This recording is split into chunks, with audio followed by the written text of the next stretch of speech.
screen to welcome everybody in.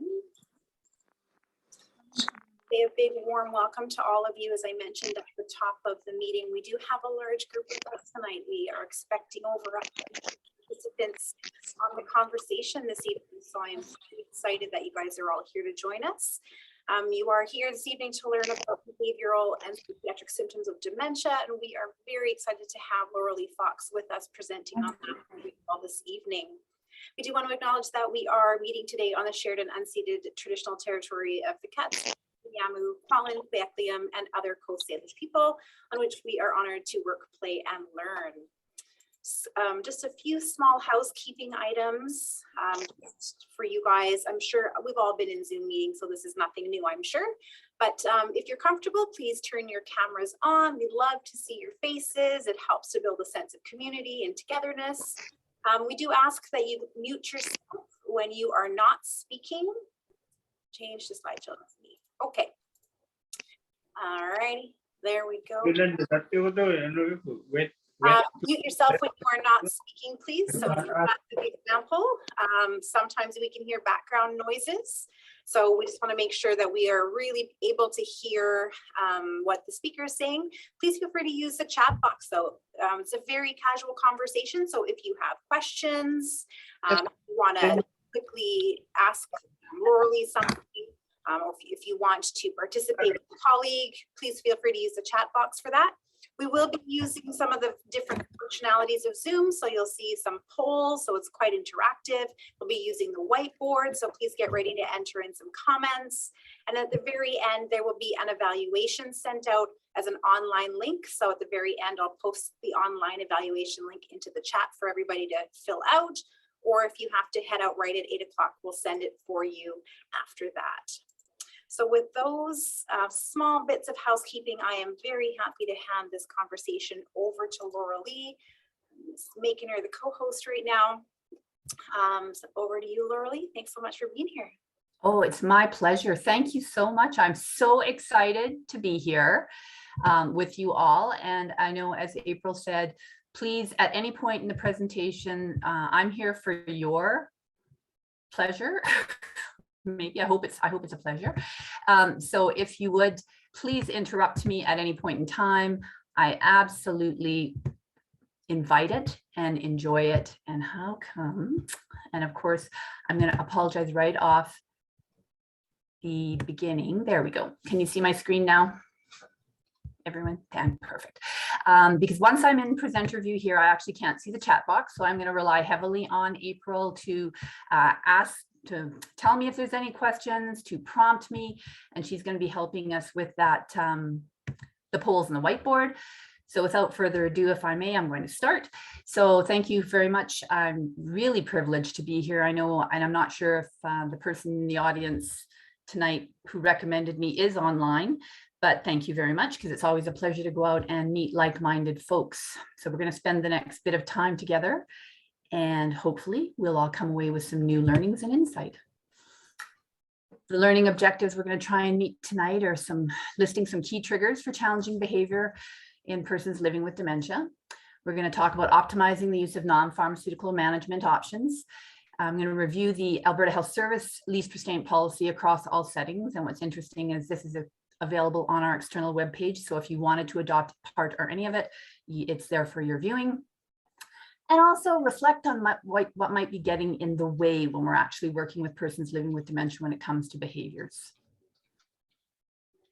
So behaviors, it's all in a name, because there are many when we go to the literature, terms or terminology, apologies, for behaviors. So BPSD is quite common, so that's the label of this presentation. However, having said that, the behaviors and psychological symptoms of dementia are also known as neuropsychiatric symptoms.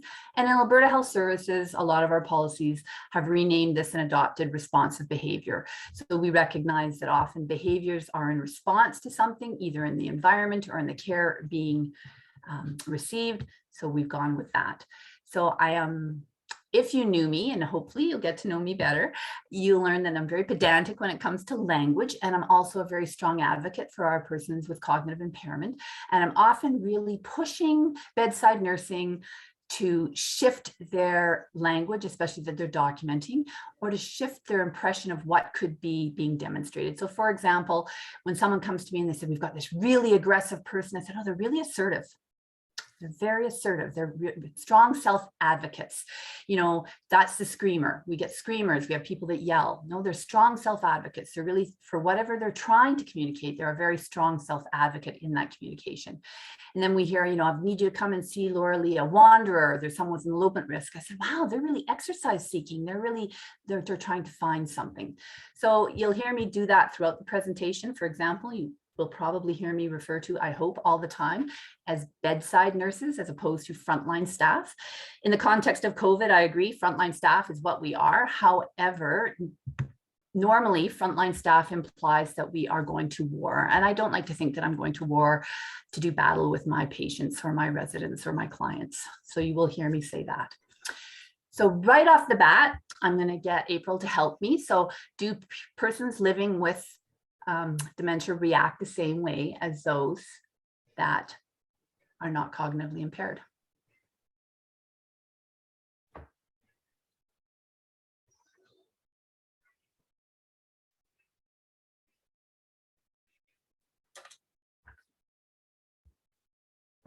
Responses are coming in fast and furious. I see, and I love it. Thank you. This is actually what really helps me in with my learning and my understanding, because I'm a lifelong learner. So I really appreciate it. So I'm going to just give it another little bit of time, and then I'm going to close that poll. I'm going to give you all a hint. There's really no wrong answer. There's really no right answer, but I love it. So I am going to go ahead and close that. Thank you. So you can see those results. Most of you said no, that persons living with dementia don't react the same way to the stimuli that a cognitively intact person would. Okay, so I'm going to invite you to join me. I'm going to try if my slide will advance. Come on, go. There we go. All right. So I just want you to imagine for a moment, look at this image and just think for a moment. As we age, our ability to hear naturally diminishes. We lose those higher pitched sounds first. Listening is a very hard and very tiring activity. Now layer on that the loss of language, because as a person living with dementia's disease progresses, they lose comprehension of language. So just think for a moment. Have you ever been in a noisy environment? So a restaurant, a club, a concert, and you've not been able to really hear the entire conversation. And in that context, did you ever just go along with the speaker based on their body language? So if they're nodding and smiling, you kept nodding and smiling along with them.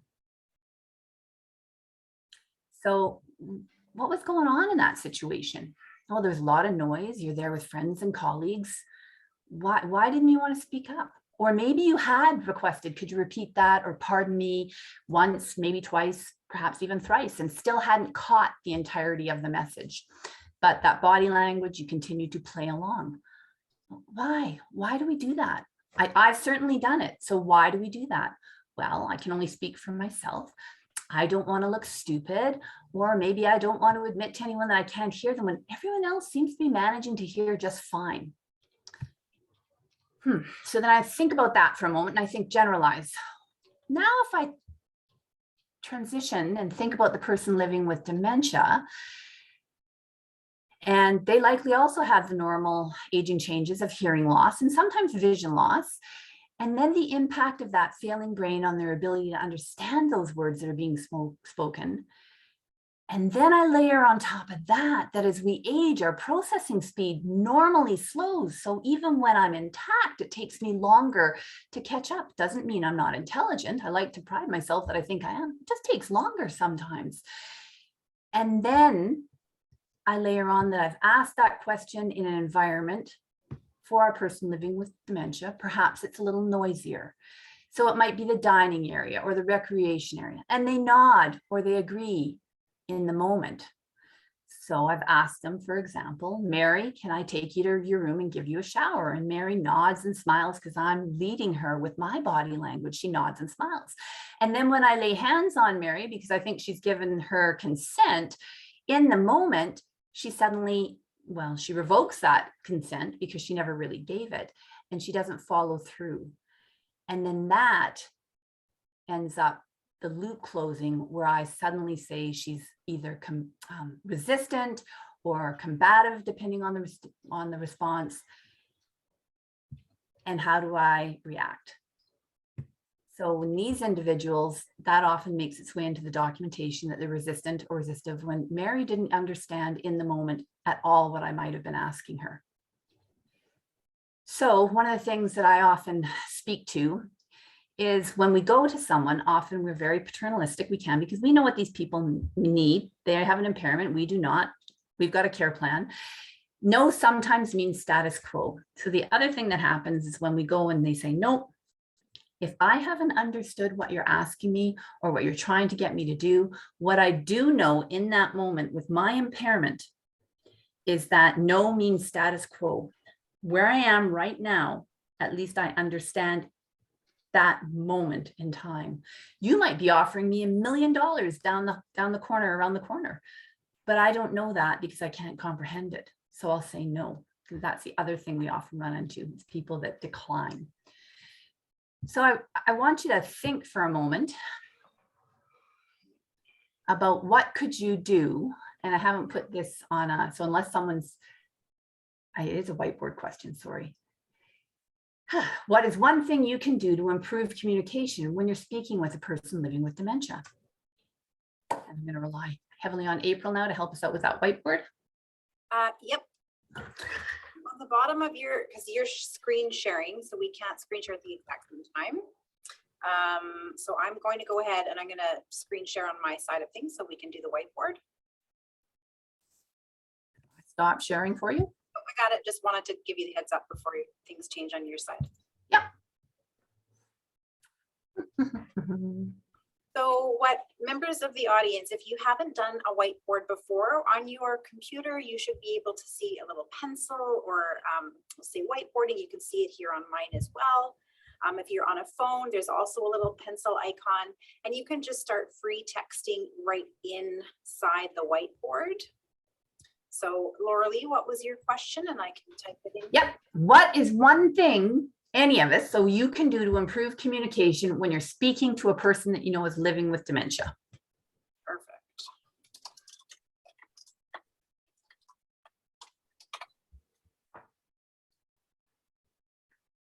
And I'm going to chatter as these come in. So I love it. Pause and let them digest the information and respond. Check for understanding. That's fantastic. So I do know that processing speed, really with that slowing, giving them that time will hopefully help them catch up to where we are. I think people are trying to figure out how to do the whiteboarding. I can see the chat going too, and that's just groovy. Eye contact, absolutely. So when I make eye contact and hold eye contact with someone, it really helps show that I'm there listening, that I really want to hear what they have to say. Simple questions. Thank you. Brilliant. See, you guys don't need me. What am I doing here, April? Simple questions, ideally 5 words or less, thinking about that comprehension, and break down the question or the task into very simple, one thing at a time. Use gestures. Absolutely. Gestures and props can really help. So when we start to lose that language comprehension, you know, it's time to wash. Do you want to eat? Like, all these things are going to help them. Speaking slowly. Thank you. Absolutely. If any of you heard me talking to some of my residents, you would think I was very angry. So I attenuate for that high pitch loss in hearing. I drop my voice to sound like this. Then I slow my cadence. The geriatricians, when I used to work at Foothills Medical Center, would often say, Loralee, she can't understand us. Can you try? They seem to understand you. And it's because I would get close to the ear, slow down my rate of speech, and use a deep tone voice. Yeah, yes or no questions? Right things of hard of hearing. Yeah, if they've got good vision. The tricky part, I'm going to push back a little bit with that, is depending on their disease projection, is their ability to comprehend the written word, and depending on the type of dementia. Perfect. Gestures, provide pen and paper so they can make notes. Speaking to their good ear. If you know they've got one ear better, absolutely. Approach calmly. Don't startle them. Another thing I see quite frequently, and it's all so well-meaning, is family or staff, whomever, we can all be guilty of it, comes up from behind a resident and kind of pops around the chair to say, hello, good morning. And I've been called in because someone's gotten up to the face, and that's an unprovoked aggression. So excellent. Thank you so much. I'm going to look at this chat. Avoid touching, approach calmly, hand gestures, body language. Yes. So I'm going to show you something, or try, well, I'm going to do it before I screen share again. Do any of you, and you can put this in the chat if you want, or any of your sites carry or use something called a pocket talker?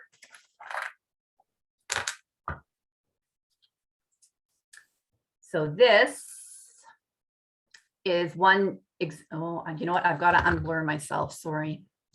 Because if I have myself on a background, you're not going to be able to see this well.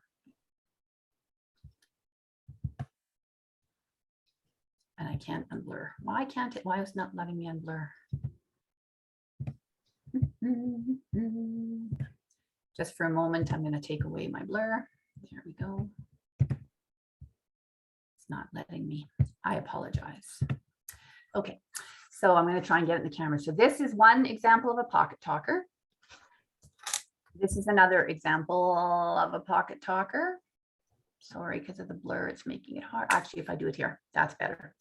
So this one costs under $200, comes with the headset on Amazon. This one I bought at a hearing aid center here in Calgary. It was $330, I believe.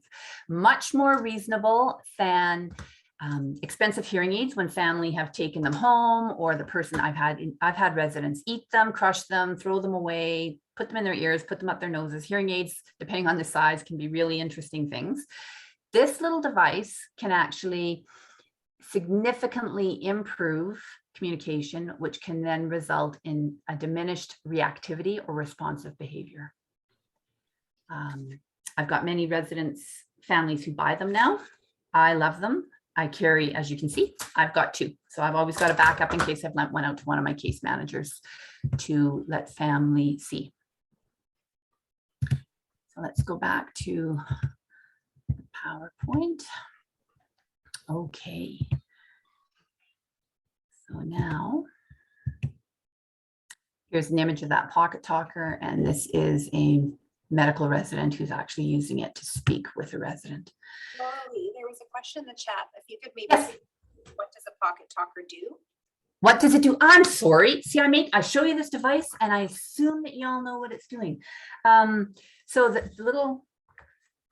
first one I showed you, the cheap one, comes with the headset.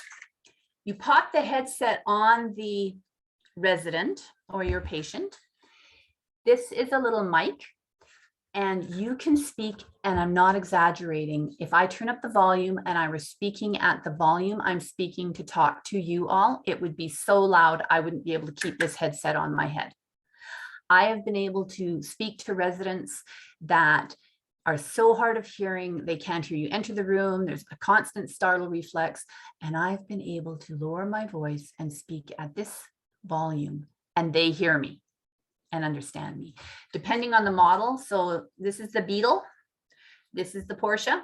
This one has more depth and breadth for tone, so I can change the tone more, but this one also has some ability to do that. And I hope that answers that question, because they are fantastic little devices. Yes, and I see someone said harder to lose than a pocket talker.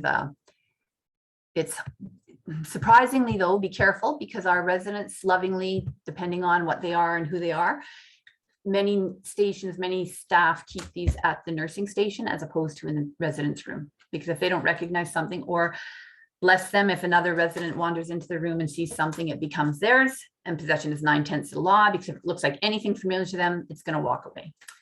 but that's a pocket talker. Thank you for stopping me, April. That's excellent. So one of the things we said that we're going to talk about is behaviors. Well, it's kind of hard to talk about behaviors unless we can kind of define behaviors. So what's interesting is there's a plethora, and this slide is very busy and does not include them all. But having said that, I've highlighted the ones in red that I seem to get called out to the most for. So delusions, hallucinations, aggression, depression, and anxiety. Those are also the ones that often are most amenable to treatment with antipsychotics. I'm not talking about that today. However, that's what I often have the geriatricians telling me and coaching me. There's so many though, and if you notice at the very bottom, it does say some behaviors under agitation need more research to determine whether they are part of agitation or their own entity. For example, rejection of care. So that again goes back to that no means status quo, or to the person who thinks they understood what we're trying to get them to do. We think they've given us consent. Then when we go lay hands on them to do something, they immediately revoke that consent, sometimes with verbal and or physical aggression. Okay, I need to get a whiteboard going again.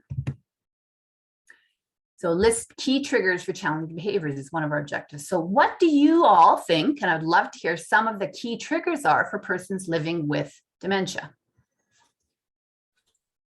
I'm going to have to wipe that old. Perfect, thank you.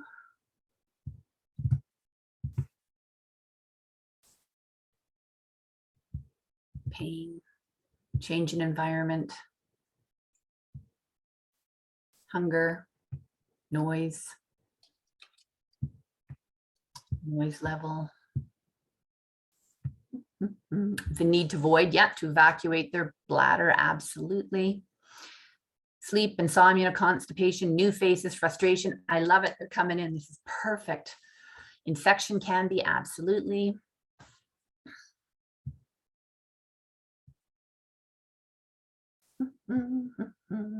Familiar faces, unfamiliar faces, caregiver approach, pain, with an exclamation mark, you betcha, being provoked. Oh, that's interesting. I almost want to ask that one to get teased out a little bit more, but I'll leave you alone, Ophelia.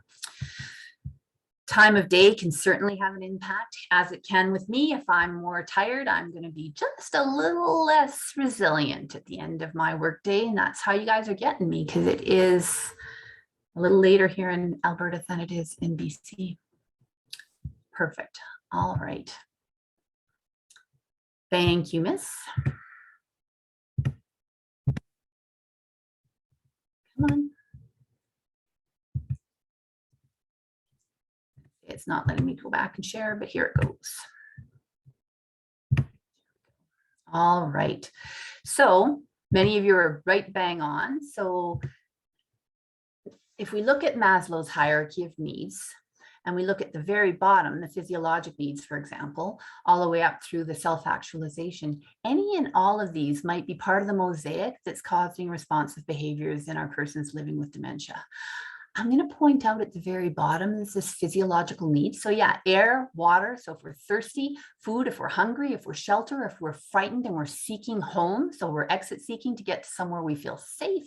If we're sleep deprived, if we have clothing that's too tight, too loose, depending on our sensitivity, because with some people it changes with dementia. If it's scratching us, reproduction. Interesting. Check a wow. And we're going to talk a little bit more about that. So if they don't understand what you're saying or trying to do, they may provide consent. So back to that, they may nod or not. They could be fearful. So that's where we see that anxiety, that repetition, that calling out, boredom. I have to tell you, any of us who are bored will find something to do to occupy our times. Persons living with dementia are no different. Loneliness, think of the loss that goes, especially as age advances, and especially when they end up in care. Their spouse or partner may still be alive. They can no longer be with them. They're separated beyond control. They may have lived with that person for greater than 40 or 50 years, especially with our very old cohort. So they're looking for that person. And hunger, absolutely. And also that need to void or retention. So again, often it's not teased out here in Alberta, I'm just going to speak what I see, is I often go in with a bladder scanner and we'll find out we've got someone who's actually trying to empty their bladder, and they're frustrating to the care staff because they're either, they call it inappropriate voiding, because they're trying to void in places because they have this sense of I'm not emptying. So they may be, especially gents will often void in corners, potted plants, etc. And they're actually not emptying their bladder completely. So we find that becomes part of why they're responsive. So this is just another way to look at the disease, to break it down into the 4 quadrants of our pie. So some of these we can manage and control, some are beyond our control. So for example, the biological, we can't control the disease process. For heaven's sakes, it's unfortunate. We're still chasing the amyloid hypothesis. We do not yet have medication that will cure a dementia. We can certainly manage risks. So sometimes there's medications that we have to be on for other comorbidities that we need. So we try our best to manage that, how it affects cognition and behavior. Delirium, absolutely, that's something that can impact an individual's experience with their environment. With the psychological, if we know and we have good collateral information, we can figure out, and sometimes even without the collateral, the stress threshold, whether our individual is overstimulated or understimulated. If they're lonely again, depression can be managed. And loss of relationships, again, is very important. That's socio-environmental, that stimulation piece, there's overcrowding. If there's an inconsistent routine, and that speaks to someone who put up, unfamiliar faces and those unfamiliar people, and someone else had mentioned provoke, so provocation by others. And I always put my tongue in my cheek when I say this, even though I messed the word, is it's fascinating how individuals that are intact can be provoked, but we can blunt because our filters are intact, our prefrontal cortex. But those persons living with dementia often are provoked by their cohorts' behaviors. And I've actually seen some pretty significant ganging up and bullying on an individual where there's actually been harm as a result from co-residents upon the person who's the provoker. It's quite fascinating. And then of course the physical. So some of these we can help. We can assess for and manage pain, elimination, sleep deprivation. We can try our best. Sometimes we do get people in these day-night reversals, makes it hard. Hunger, thirst, and cold or hot. What we do know is persons living with dementia lose their ability to communicate. They may be aware that there's a level of discomfort or pain or hunger or an urgent need to find a bathroom, but they're unable to connect the meaning of that sensation or to describe that needs to others. And the result of this is what we see. It's the agitation or other responsive behaviors. If we think about, and again, I'm here to talk about non-pharm management, but if we just suppress that behavior with a medication, we may miss that underlying cause or reason, which may be biological, physical, psychosocial, or socio-environmental. And that individual may still be in extreme distress, but unable to act out. So I'm really a strong advocate of trying to find that underlying trigger or cause or what's going on instead of just blunting that behavior. So some examples of causes of responsive behaviors, might include, and I'm sure many of you have seen some, if not all of these. A person with diabetes becomes agitated when their blood sugars were too tightly controlled. So there might be a new medication added and it's a side effect. So it was interesting. There was one resident we saw, a very anxious resident, had 14 of her medications reduced or discontinued, and the underlying problem became apparent. She was bothered because she had hemorrhoids. So once she was on 3 appropriate medications, her difficult behavior resolved and she became much more calm. An individual who's crying out or unable to say that they're hungry might gravitate consistently to the dining area or the kitchen area, which is an indication that they're food seeking, or they might start to become possessive of other residents' food, which in of itself can cause a response because they're taking someone else's food because they're hungry, and that might evoke a response from the resident they've taken the food from. It gets more and more complicated. So again, people may feel lonely, bored, or have lack of purpose. One care center has workstations where residents can stuff envelopes, remove caps from bottles for recycling, just give them something that could be considered meaningful activity for them. The other thing we often notice, and I'm sure you have, that often at shift change, when there's an increase in activity and noise and people coming and going, is often when we see a lot of our exit seeking. And I always reflect, well, is that the time of day change when it's a cue, it's a trigger, because it tells me, oh, everyone's going, it must be time to get going. We've got to go somewhere. Where are we going? And then that takes us back to a previous time where I have to go pick up my kids, or I have to get home and make dinner, things I have to do that I feel a pressure of time to do. Always remember to ask, what is the reason behind this behavior? And I loved one of the responses in particular, because it's the meat and potatoes of my game, because I often find when I go to sites and I'll say to staff, show me what you're doing. And I often see there's one common denominator, and that is, as you can see here, these planes on the approach. It's the approach. It is how we approach our residents. So up on your screen, you're going to see the Alberta Health Service Nice and Easy approach. It is on our provincial clinical knowledge topic that is available on the external web for anyone to view. This document was adapted from the Alzheimer's Society. And I will say, without a doubt, my daughter, who's a young adult, tells me to quit saying this because she's worried something's going to happen to me one day. I've used this approach. I've worked with seniors over 20 years now. I've nursed for much longer than that.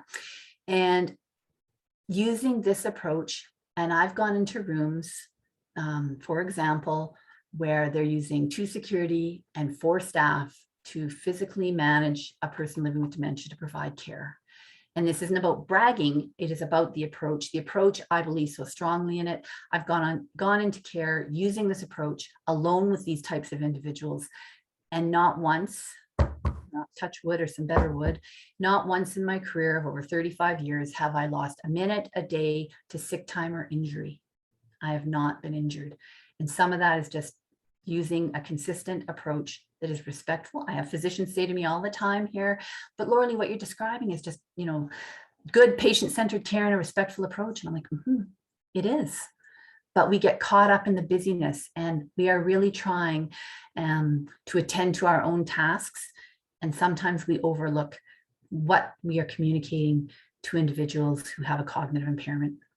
These folks are so incredibly emotionally intelligent that they pick up on so many of our nonverbal cues, our facial expressions, and our micro expressions.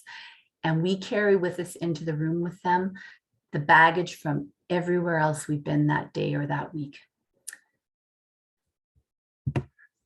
So, regarding behaviors, if you go down the path and recognize that someone's escalating, don't pull the trigger after it goes off the first time unless you really mean to.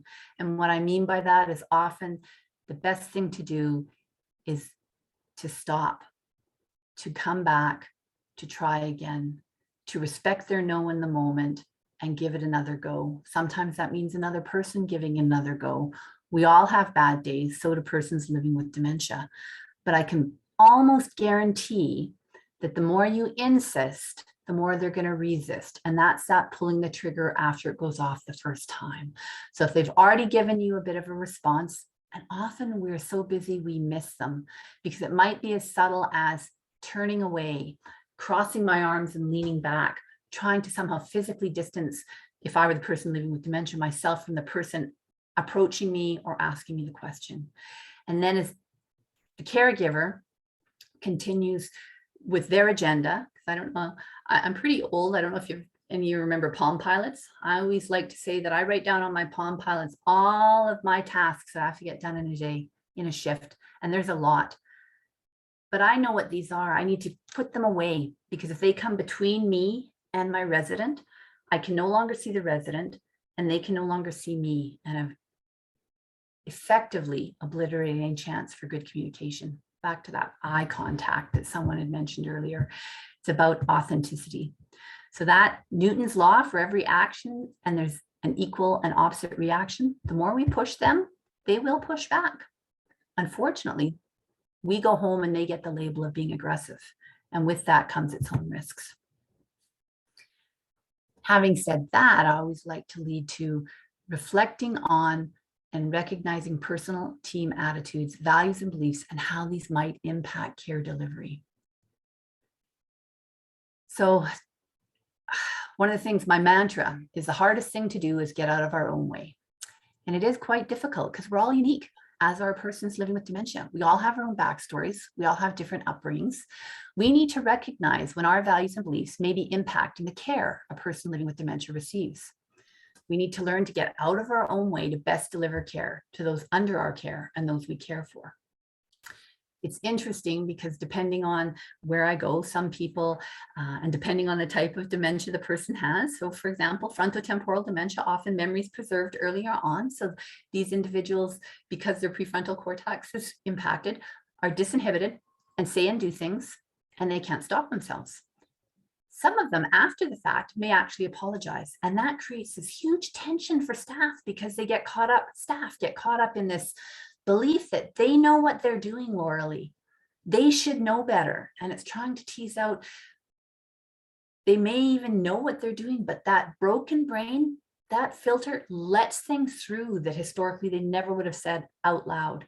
But now it comes out, and they have this knack for saying very hurtful things that they almost seem to know the weakest link, the weakest chink, and they go after our weight, our color, our ethnicity, our hair, our tattoos, whatever we are insecure about. This is not going to be a whiteboard, but I just want you to take a moment, think about it. So think of one thing from your own values and beliefs, maybe jot it down, that might get in the way. And also consider the environment you work in, the care staff, policies, etc. What else can get in the way? Because there's quite a few things if you really start to deconstruct it and see. So I know I sent out these as pre-reads. I usually don't send pre-reads because I include the DOIs, but what the heck, and I'm glad if some of you read them. So we're just going to talk about two. I'm not going to go through this like a journal club. I'm just referencing these two documents. So in order to optimize the use of non-pharmaceutical management options, we first need to know what are the options out there. So the first guideline, the systematic review of recent dementia practice guidelines by Jennifer Nyo and Jana Holler-Leduc. They actually looked at many guidelines, and there was many recommendations from that. So the two of the guidelines recommended environmental modification. So that includes a calm environment, appropriate lighting, bearing in mind that as we age, normalization changes. By the time we're 70, we might need up to 60% more light just to see what our younger counterparts need. So regular routine, meal times, care providers, etc. And that especially, well, I can speak for here in Alberta, I'm almost guaranteed it would be similar in BC. During times of COVID, it was almost impossible to keep routine. Things happened, best laid plans went sideways. We were down to one site, so people couldn't work at more than one site. So we lost regular caregivers, very difficult. And we saw an increase in responsive behaviors as a result. So daily activities that include unstructured and structured activity. What the literature is starting to show us is that actually for you and I, those menial tasks that are just a bother that we would happily give away, like doing the laundry, like putting away the dishes, they still add meaning to our day because they are meaningful, because there's cause and effect. If the laundry doesn't get done, no one has clean clothes. If we don't put the dishes away, where are the dishes? So having those structured and unstructured activities. More and more we're learning, and this review is older, and the next one is from 2015, the next one from 2019. More and more we're finding that the access to outdoors and horticulture is becoming paramount with these folks. Prominent placement of frequently and required objects so that people that are starting to experience agnosia can actually see something, hopefully, and with support, use it. Visual identification of rooms, and I know many of the care centers here have individual photos on the room. Bearing in mind, some people have regressed in their dementia. If you follow the theory of retrogenesis at all, they may no longer recognize themselves, and that can create another caregiving issue in of itself. So just a brief review, the systematic review of these guidelines identified and appraised those clinical guidelines. The quality was assessed using the agree-to tool. There were 13 guidelines included, and the extracted practice recommendations summarized. So you can see them here on the screen. And what I always look at is, so evaluate the participants. Again, we're looking for those triggers. Of course, we're going to treat delirium. The gold standard of non-pharmacological management is the first line, and it still remains the gold standard. Where we can, modify the environment, manage comorbid depression, evaluate for anxiety. That there's lack of agreement there. However, there's other work being done around anxiety in dementia. So assess patients and manage pain. This is recommended. And I know many of the geriatricians here in Calgary, if there's not already some baseline analgesic, they will start a regimen of scheduled Tylenol. And they will often do that also to keep down use of narcotics. Massage therapy recommended, animal assisted therapy, and good sleep hygiene. So this just kind of gives us an idea of what the guidelines are saying. And then if we move on to the work by Jennifer Watt et al. On the comparative efficacy of interventions for aggressive and agitated behaviors in dementia. This is a systematic review and a network meta-analysis. And I was very excited when this network meta-analysis was published. I mean, have you ever seen a pharmaceutical company fund a study that might show non-pharmaceutical interventions might be as good, or heaven forbid, even better than the drug that they've created and are selling? So this systematic review meta-analysis at the time was the first that was done that compared data on medications and non-medical treatments for reducing symptoms of aggression and agitation in persons living with dementia. The non-medication treatments, example, outdoor therapy and multidisciplinary care, were as or more efficacious than medications for reducing the symptoms of aggression and agitation. That's so cool. This slide is just, I've broken apart one of the diagrams from the paper and just to draw our attention, especially for those who weren't able to pre-read. So where this arrow I've gone is, that's placebo at 51%. And if you look that at 51%, the things that are above it, that were just as efficacious. So rec therapy, music therapy, exercise, AADLs, robotic pets.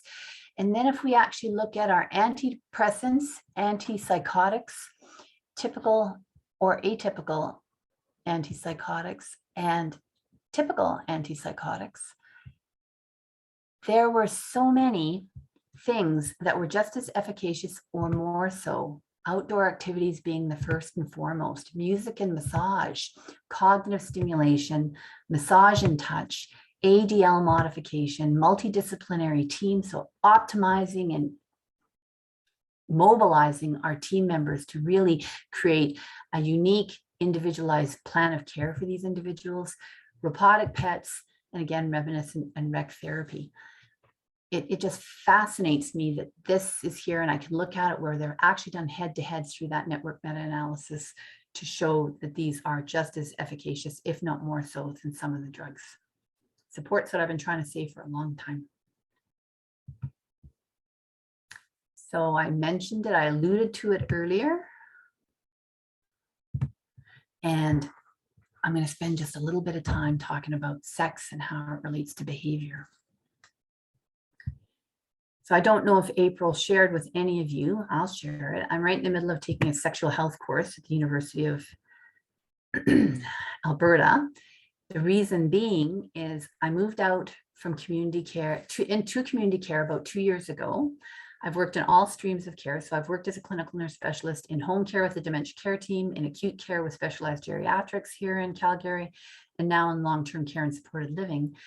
And I would say about 50% of my referrals are asking me to help manage and diminish sexual expression in older adults.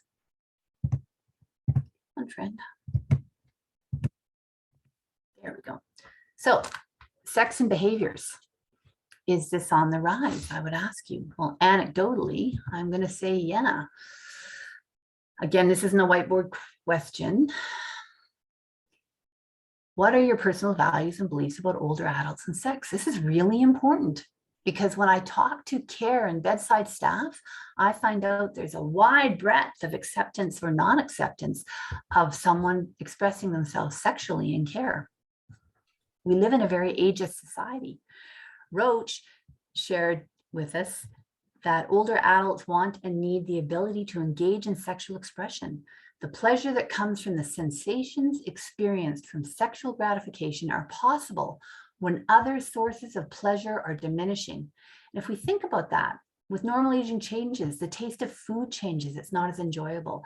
With hearing, the ability to hear music or engage in conversation, if I was very social, may no longer be plausible.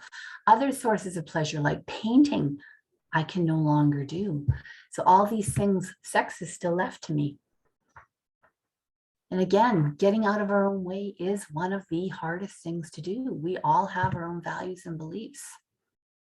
We are likely only going to see more sexual expression as time goes on.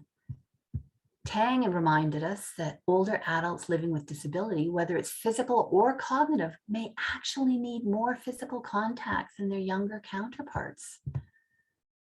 And then we have to say, what about LGBTQ+? If staff are struggling, if bedside nursing is struggling with sexual expression amongst heterosexual couples, and I'm speaking about Alberta, I can't speak to you, but I would love to hear, this is a conversation all of its own. If the staff are having difficulty with heterosexual couples, what and how are they going to cope with anything other than what they consider normal sexual expression? And it's coming. In 2014, Stats Canada illuminated that adults over the age of 65 are the fastest growing cohort in Canada. And the Canadian Medical Association shared in 2016 that there are more Canadians over the age of 65 now, or at that point in time, than children under the age of 14.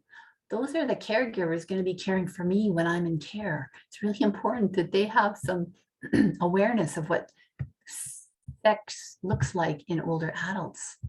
So think about staff education regarding sexual expression in older adults. You know, I'll share that here in Alberta, my colleague and I often go out and teach about sexual expression, and we've had some very brave bedside staff, the healthcare aides, who often do a lot of this care.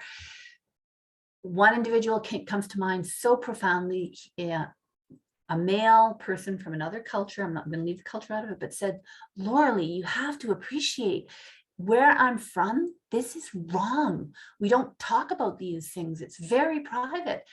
And I hear that and I respect that. But when we work in an environment where there's a duty to care because people have come, that's that getting out of our own way. And this can create such a huge moral tension, moral distress with our care providers, with our bedside staff.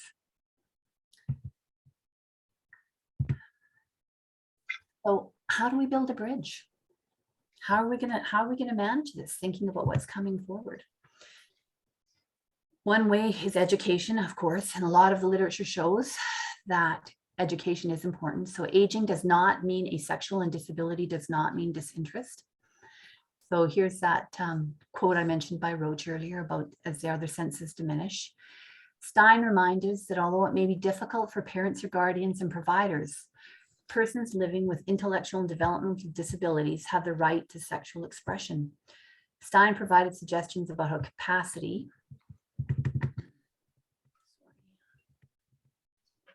to consent and sex with this population could be identified. So it's interesting. So that bridge in Canada, Joy and Weiss came up with an idea that I actually I'm wrapping my head around. I quite like it.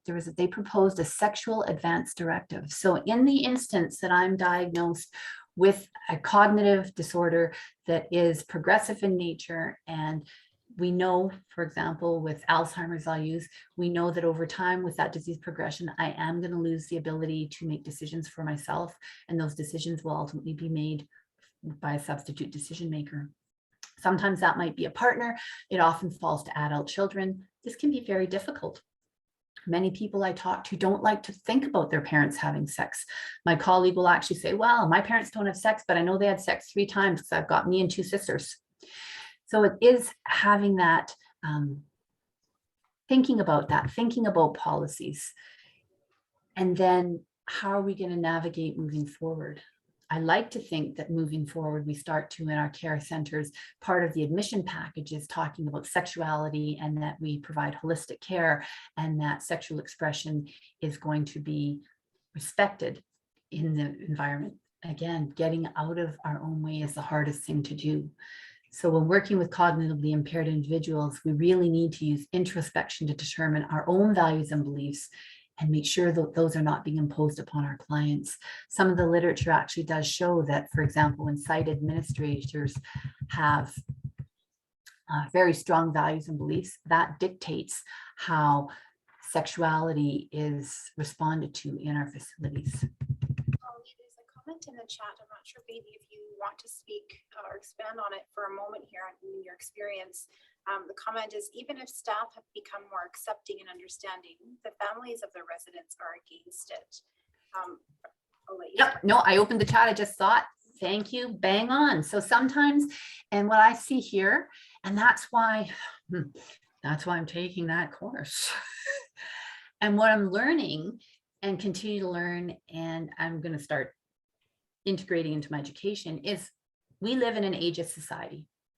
We absolutely, if you talk to people, depending on their upbringing, believe that sex is for, sometimes must be monogamous, must be for procreation only.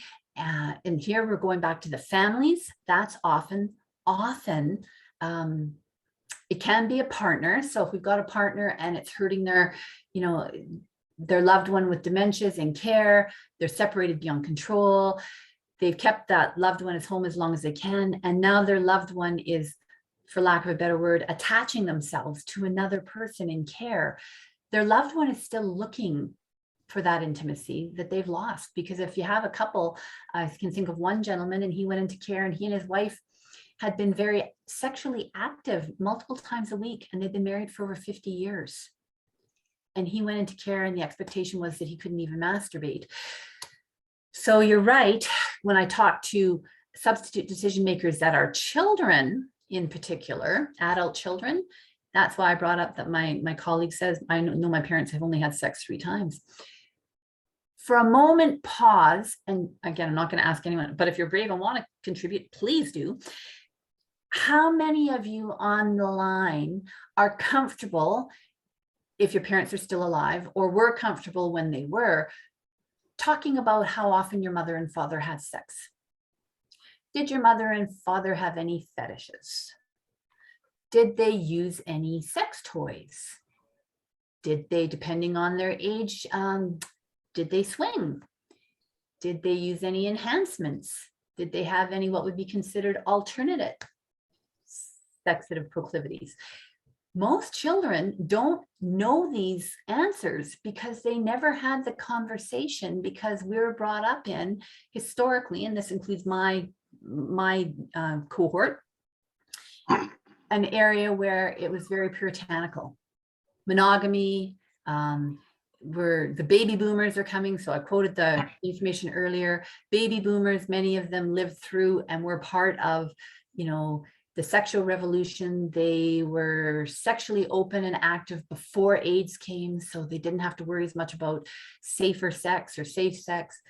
So you're right. I could go on about this for a while. I better stop myself.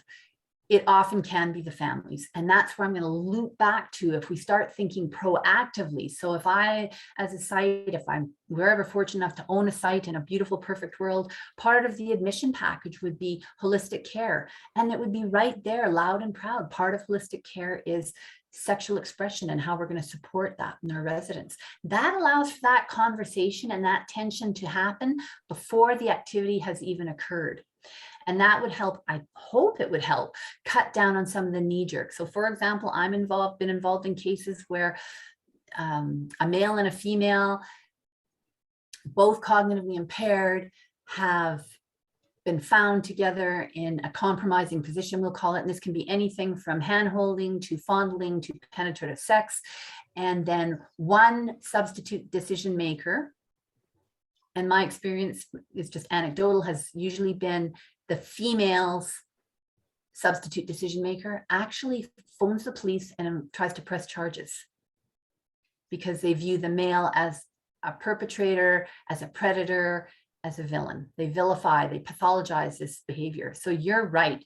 Sometimes it's a family, but if we could get ahead of these things and more broadly have more generalized societal education, that we don't lose it when we age, and we still need to be safe. So Shaw in 2020 actually said STIs are up in older adults because healthcare providers don't ask these questions. And often that's because they're not comfortable asking the questions. I see the chat. I see the chat, Sarah. Let me open it up again. See, April. This could have been the whole talk.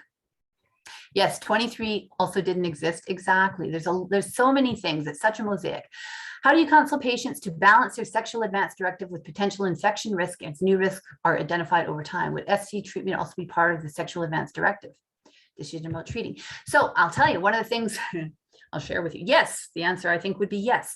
So when I'm consulted into a site to help manage sexual behavior, and if I've talked to and counseled the site staff, the administrators, the family members, or the substitute decision makers for both parties, part of my recommendations include harm reduction. So that is including lube, including condom, including STI testing to make sure we're safe. If we notice a new partner comes on the scene, because it happens, to make sure that that's encompassed into that as well. Often the literature shows us STIs in older adults are overlooked because healthcare providers don't attribute to the symptoms to what could be an STI. And there's it's on Chicago Med, a lovely episode where it actually has a young resident that doesn't even think about two ladies presenting with similar symptoms from a care home. And the attending says, well, what if they were your age? What would you think? And she went, oh my God, I think gonorrhea. And that's what the show depicted, that they had a mutual fella they were hanging out with who also tested positive for gonorrhea. We often miss it because we're not thinking of it because of our own beliefs. Come on, friend. Okay, so the final thought. Is this paternalistic approach, which views sexual freedom as a necessary sacrifice for freedom from abuse, has negative psychological effects on this population. There is a prevailing sense that sex is not allowed, and people fear that their staff will disapprove of them. People are caught and reprimanded, prohibited from having privacy, and experience feeling defeated by the restrictions that are put in place in their supporting agencies. I.e., sex is made so difficult to access that people give up trying to get permission. Individuals with ID and DD are finding opportunistic moments of privacy to act on sexual desire, which may be leading to those unsafe sexual practices. So I'm going to leave sex behind at that. I might have to come back and spend more time with y'all as I learn more. We're going to move on to adhering to the least restraint policy. So this is another poll that I think I'm going to get April to pop up. And it's, where do you work? It's just going to help me understand a little bit. So here in Alberta, I left this one in because often many of the docs, when I speak to them, don't just work in one stream of care. Some work, yes, long-term care, some work in clinics. They have a clinic with that. Some of the hospitalists who work in the acute care also go out and work in long-term care or supportive living. So it's really cool for me to see that I'm not missing the mark completely. So I do see, yeah, no surprising to me based on speaking with April, that the majority work in long-term care and then often have a community clinic as well, or home care. Perfect. Thank you so much. I'm going to end that. I'll just quickly show you those results.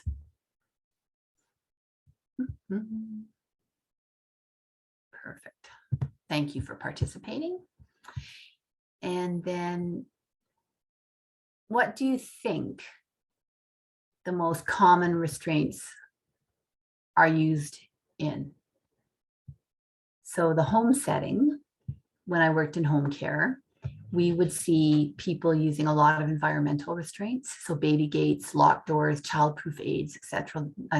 For example, those doorknob covers. They certainly in the home setting use chemical restraint to try and diminish the person's ability to get about. And then often they would use homemade improvised mechanical restraints. So one I can think of was where they took a blanket, they went to the hardware store and got grommets. So they put made like a tarp, and then through the grommets, they used shoelaces, and they had the home health aide who was coming in when they tucked the person into bed at night, essentially like swaddling an adult. They would tie them into, they wouldn't tie the person in bed, but once in bed, they would tie the blanket snugly over them so it was difficult to get out of bed. I'm not going to go into what the problems that were created by that.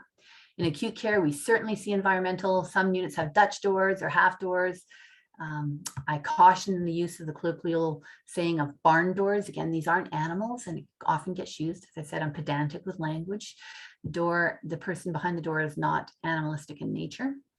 And then often we will also use mechanical, so posy or foam wrist restraints, Pinel restraints. And in supported living and long-term care, people get very creative and they don't often view what they're using as a restraint. So when you think of restraint, what comes to mind? So it's any measure used to limit the activity or control of patient's behavior or a portion of their body. So again, that can be pharmacological, environmental, mechanical, or physical, used to protect a client from self-harm, to prevent the client from harming another person. I don't think it's easy in the literature to capture how often we're using hands-on physical restraint to stop from or impede a resident from doing something, but we do use it. So that quick review that I kind of went over already. So physical restraint, so that's that physically holding or preventing movement of limbs, the body to give, if we're trying to give medicine, if we're trying to give a treatment, if we're trying to do personal care or to prevent injury. I had one site tell me oh yeah, no, we're very successful with our personal care. And I said, well, what are you doing? Well, they pulled the person's shirt up over their head so they could get at the midriff. And then 2 staff held each arm so that the person delivering the care couldn't get hit in the head. And there had to be a couple of staff kind of just keeping the feet because that person would kick. But this was viewed as a positive interaction because they were able to complete the care. Oh, tilt wheelchairs. Yep. Thank you. Tilt wheelchairs. Absolutely. Broda chairs, such. Environmental restraints. So any barrier that limits that locomotion. So I was recently at a site and it was a beautiful barrier. They had it manufactured. It was to keep people out of the dining room. But the resident I happened to be with really wanted in the dining room. Now I get it. I understand, especially when the service is set up for the next meal, and especially in times of COVID or even in times of not COVID, you don't want persons with limited ability going in and handling everyone's cutlery, etc.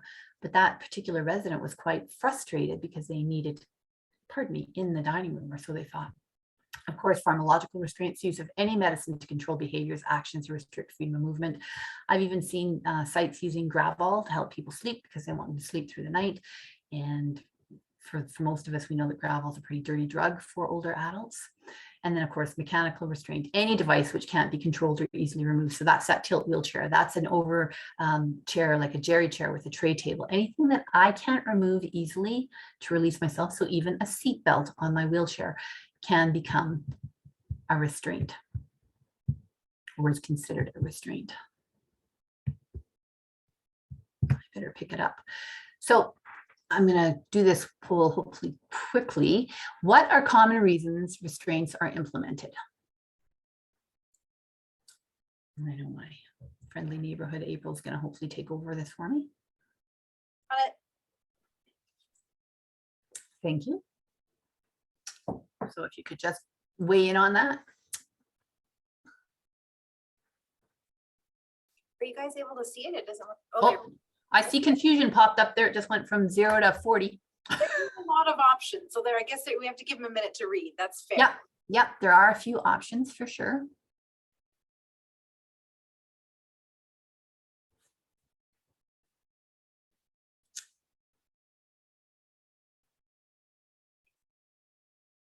There was a missing option, staff convenience. Well, I pulled these from an actual piece of literature, so I was sticking with what was in that paper. But you're right, and I'll speak to that as a couple more maybe roll in. In Alberta Health Services, our least restraint policy actually outlines that restraints are not to be put in place so if there's inadequate staffing for convenience, etc. All right, so I'm going to end that poll. Thank you all for those of you that contributed. So it's very interesting. I'll share it. So prevention of falls was the heaviest hitter, and then protect others from physically aggressive patients, followed by confusion and removal of medical device, pretty close, and then prevent a patient from bothering others. So I'm going to speak to the removal of a medical device, and I don't have the paper right here with me, but I have to tell you, there's been patients in the ICU that are intubated that are able to extubate themselves when they're restrained. So where there's a will, there is a way. It does, meaning it doesn't actually prevent what we think we're preventing. So to share the actual numbers, common reasons for restraint initiation, and I'm not meaning to say that these are reasons that should be substantiated, because 82% of staff believe it's to protect from falls. And actually the literature shows us something quite the opposite. When we restrain people, I have to slow down because I'm obviously getting tired. I'm speaking and my words are tumbling. When we restrain people, we actually decondition them, then we increase the risk of injury related to a fall, meaning that if we did not restrain them, they still might fall. I'm not saying we're going to prevent the falls or increase the number of falls or decrease the number of falls, but the injury will not be as great as if we were to have restrained them and then they fall.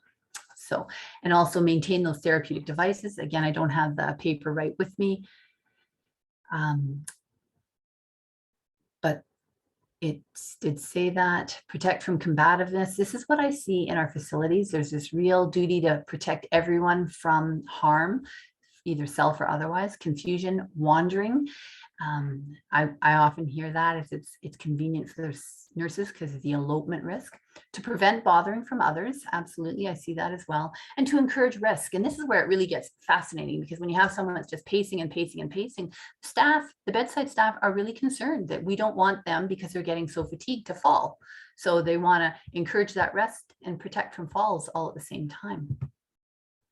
So I always have to have a little humor. So who needs restraints when you can straddle the patient? Well, absolutely, because this is where we do see people using more physical restraints, not even realizing that that might indeed be a restraint that they're using. So I'm just going to put up on your screen here the restraint as a last resort toolkit.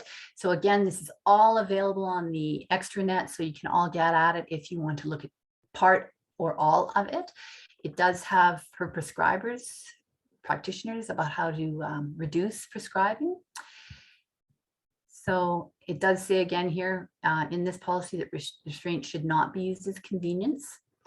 And of course, we recognize that even though I'm fundamentally against restraint use, there are indications for them.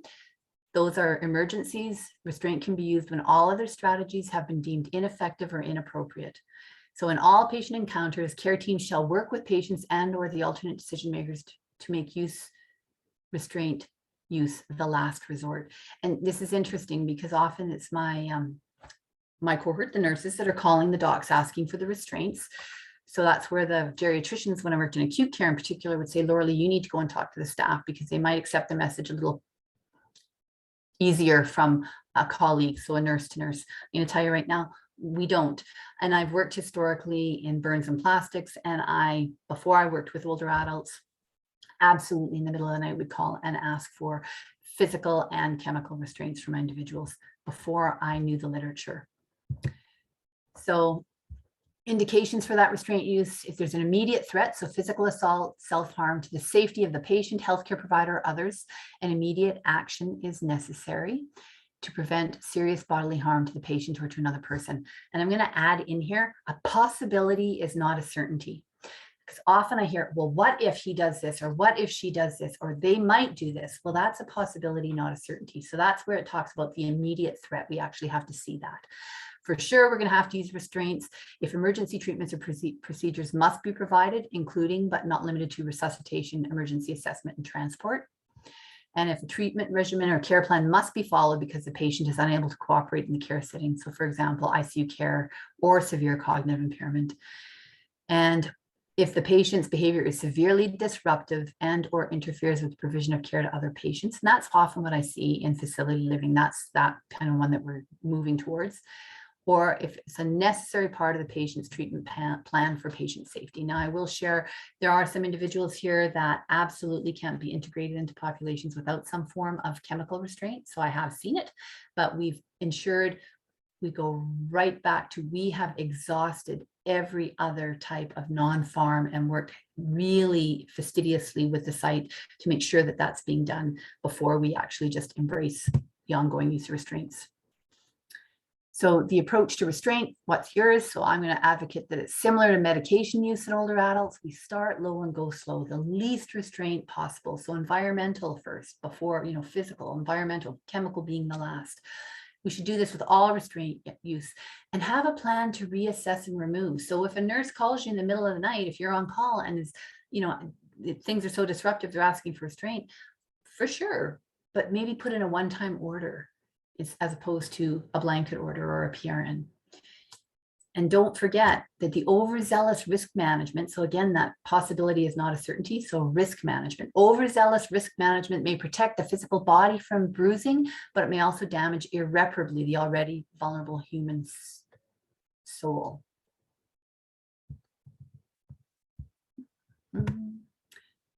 Uh-oh, sorry, I jumped ahead too. So here's your challenge. And again, on the external web for any of the docs in the audience, this is a lovely kind of one pager. Reframe before I restrain. So reframe, ask what's going on, ask what's been tried, know some of the literature around alternatives, reduce, remove, and refer wherever possible. So reframe that problem. Has everything been done? Refrain from restraint, so prevention, by rethinking the team approach using creative and person-centered strategies. So again, that multidisciplinary team approach actually had equal or higher efficacy than a lot of the drugs we use. Reduce and remove existing restraints as soon as possible. And where possible, and I can't speak to you guys, but we often encourage to refer to a single service. So whether that's psychiatry or geriatrics, to try and help support the care of those individuals. And this is my last poll, friends, or my last whiteboard question. Is what is one thing you can take from today and implement into your practice? And I'm going to look at the chat while maybe some of you can answer that for me.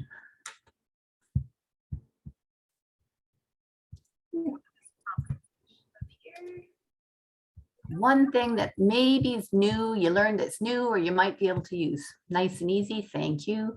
I agree, negotiated risk agreement must be obtained from families who don't want restraint, and that's the same here. So we call it managed risk agreement, so we often have those. However, part of the AHS least restraint framework is that families, the substitute decision maker has to consent. So we have many sites where substitute decision making, and I'll tell you, it causes a flap. There's one I'm going out to this week where the son has refused to have his parent chemically restrained. So the physician's been working really hard to remove all chemical restraint, and the site staff with support, part of which is me, are working very hard to have a lot of non-pharm activities in there to support that individual. Puppy talker, I love it. Okay, pocket talker, I put it in my pocket. So I'm going to show you the box for one. Communicate effectively, nice and easy. Will you be able to share some? Yes, the slides are all going to come out to April. I should have already sent them, but I'm going to show you this. This is the box for one of the pocket talk. I'm trying to get it so it's not blurry. The box for one of the pocket talkers. Nice and easy. Remember, there are easier ways to help patients avoid violence. More caution with restraints. Short sentences. Yeah, if you can do 5 words or less, I'm going to tell you, and allow time. When I'm actually teaching, because I teach a course about, a full day course about how to do positive approach to communication. It's break a multitask down into single step sequences, 5 words or less. So Loralee, it's time for your bath. And then I encourage them to wait 20 seconds. And if they haven't seen any sense of recognition, to repeat, it's time for your bath again, and wait 20 seconds.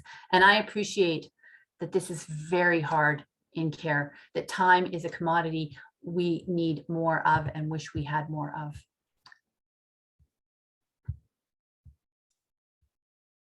Perfecto. Yeah, I'm going to open that chat because I saw something about sexual expression, and oh, there it is. Yeah, the need for sexual expression. I think that's a huge one, because I'm getting called out more and more to sites where sexual expression is causing a lot of distress, And sometimes I've got 2 residents, and whoever said it earlier on, absolutely right. You might have 1 or both substitute decision makers on board with supporting that sexual expression. And part of my role is actually, and sometimes I have 2 and 3 hour phone conversations or Zoom in the context of COVID, because we weren't meeting face to face, to actually share resources and tease out what's going on and see if we can have a softening of that approach with sexuality. Less is best, meds, yes. Think of that chart with that reading. Not bad for time, April. Here we go. I know. The floor. I know we had some questions in the chat that Loralee has already addressed, but were there other questions or open comments that anyone would like to ask Loralee? You can unmute yourself and feel free, or put it in the chat. I want to go to the article. Someone shared an article. So I've got many, but not at the tip of my fingers right now. So for whoever shared the PubMed article on restraint showing more injuries, do you know the year off the top of your head that that was published? Because a lot of the ones I have are quite old.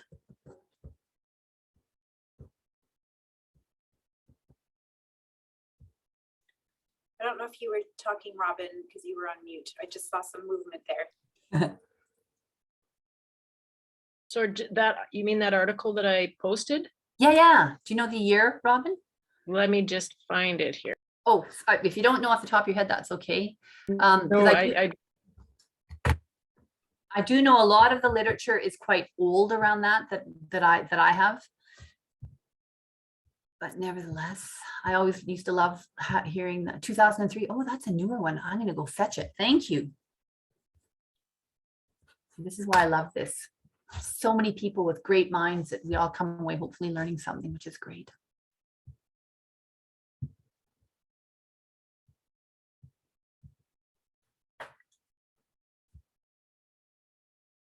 Any other questions at all?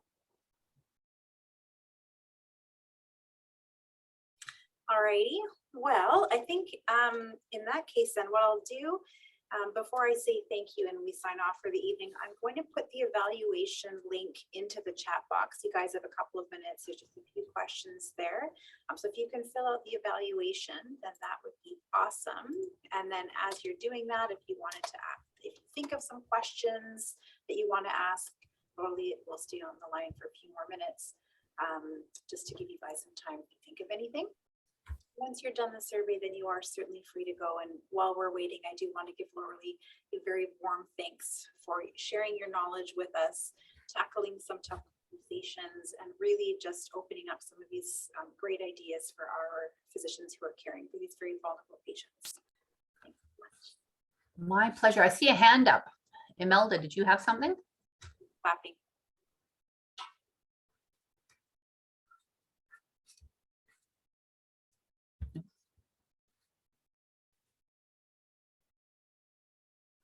I'm going to attempt to play some very cheesy background music for people while they're filling out their surveys. Oh, that's fun. So I managed to get myself off blur for anyone I want to show this pocket talker again. These are handy little things. This is the box. Other one.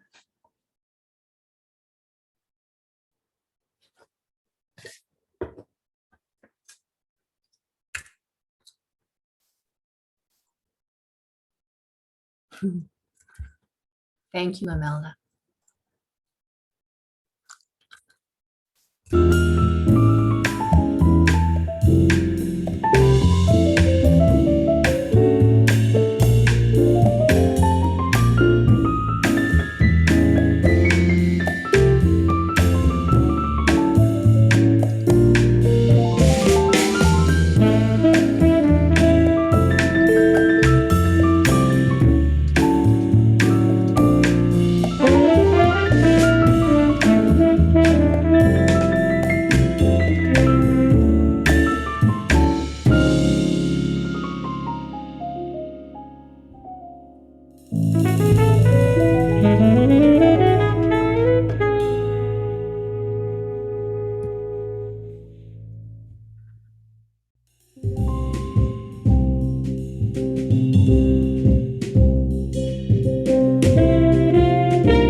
once you're done the survey, you are certainly free to leave for the evening, or if you have to drop off the call, you're certainly free to leave. Loralee will share her slides out with the group, and we'll make sure you guys all get access to that. And I just want to say thanks for your time and for participating with us, and mostly for Loralee for coming out, especially she's an hour ahead of us, so I'm sure she's tired right now. So if you're done your survey, please head on back to your lives. We're happy to have you tonight. Thanks so much, everyone. Bye for now. Bye all.